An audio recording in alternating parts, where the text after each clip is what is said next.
nous devons les valoriser aussi. Nous devons leur donner la même chance d'égalité que la société des entendants. Alors, les sourds, jadis, ils étaient déconsidérés.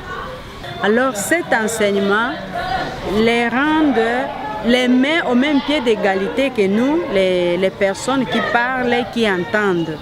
Parce que c'est surtout le but, c'est celle-là. Un sourd, mais enseigner un sourd, ce n'est pas possible. Nous avons dit non, c'est possible, on peut enseigner. On a commencé avec une petite quantité de 12 élèves.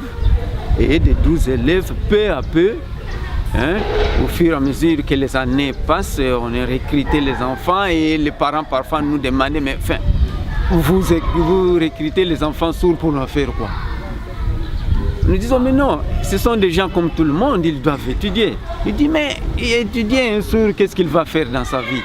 Il dit, mais non, il va faire quelque chose, vous verrez, où on leur apprend les métiers, les divers métiers, soit la maçonnerie, et la menuiserie, et la cordonnerie.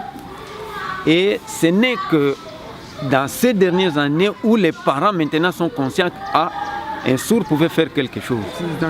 Mais comme si ce sont mes amis, ils sont des sourds. Je suis de temps à temps ici pour parler, pour leur assister dans des problème parce que je suis un peu doué par rapport à eux. Voilà pourquoi nous collaborons ensemble. Mais en réalité, je n'entends pas ici.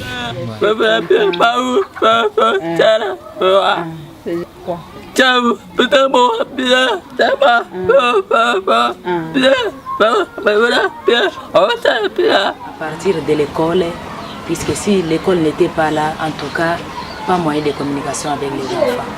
C'est un peu difficile. Ce que vous voyez, héberger des sourds muets, avoir un sourd muet à la maison même, vraiment c'est quelque chose, ce n'est pas facile, c'est difficile.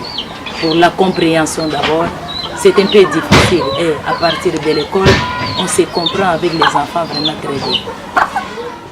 L'apport de l'UNICEF se résume à 2 volets. Le premier volet concerne le renforcement des capacités du personnel dans le cadre de l'approche école amie des enfants. Ils ont suivi la formation.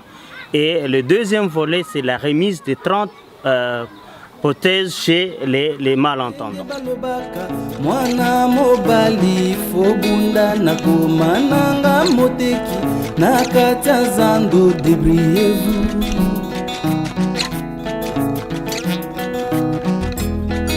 Baningananga boyoka lisolo nanga monafrika nasilisa kelasi naluka mosa